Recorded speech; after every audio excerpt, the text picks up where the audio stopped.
ঈদের সময় বাড়তি ভাড়া নিলে লাইসেন্স বাতিল ঘোষণা সড়কমন্ত্রীরা জানিয়ে দিয়েছেন। বর্তমানে যিনি সড়কমন্ত্রী আছেন তিনি বলে দিয়েছেন যদি ঈদের সময় বাড়তি ভাড়া নেয় তাহলে তাদের লাইসেন্স বাতিল করা হবে, তাদের রুট বাতিল করে দেওয়া হবে। খুবই সুন্দর পদক্ষেপ নিয়েছেন, আমরা ধন্যবাদ জানাই। তবে শুধু পদক্ষেপ নিলেই হবে না, শুধু ঘোষণা নিলেই হবে না, এটাকে বাস্তবায়ন করতে হবে। আমরা আগেও দেখেছি অনেকেই দেখা যাচ্ছে এভাবে ঘোষণা দিয়েছে এটা বন্ধ করবে সেটা বন্ধ করবে, কিন্তু দেখা যাচ্ছে কাজে কর্মে সেটা আমরা পাই নাই। তবে আমরা এবার আশা রাখবো যে নতুন সংসদ হয়েছে, নতুনভাবে আমরা যারা সংসদ সদস্য হয়েছেন অবশ্যই তাদের কাছে আমরা আশা রাখি যাতে করে এই সুন্দর ব্যবস্থাপনা হয়।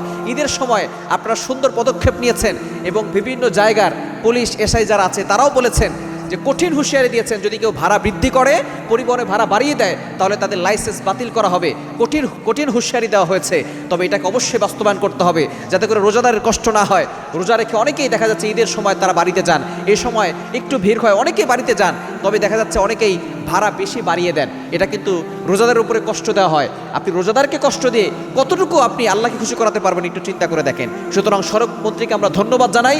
আপনি যেটা করছেন সেটা অবশ্যই আপনি ধন্যবাদের কাজ করেছেন, আপনাকে থ্যাঙ্কস জানাই, ধন্যবাদ জানাই। তবে অবশ্যই এটা যাতে করে বাস্তবায়ন হয়, কেউ যাতে করে এই ঈদের সময় ছুটিতে ভাড়া বৃদ্ধি করতে না পারে, পরিবহনের ভাড়া বৃদ্ধি করতে না পারে, গাড়ি ভাড়া বৃদ্ধি করতে না পারে, সেই বিষয়ে খেয়াল রাখবেন। তাহলে দেখবেন এদেশের মানুষ শান্তি নিরাপত্তার সাথে থাকতে পারবে এবং সুন্দরভাবে তারা বাড়িতে গিয়ে ঈদ উদযাপন করতে পারবে।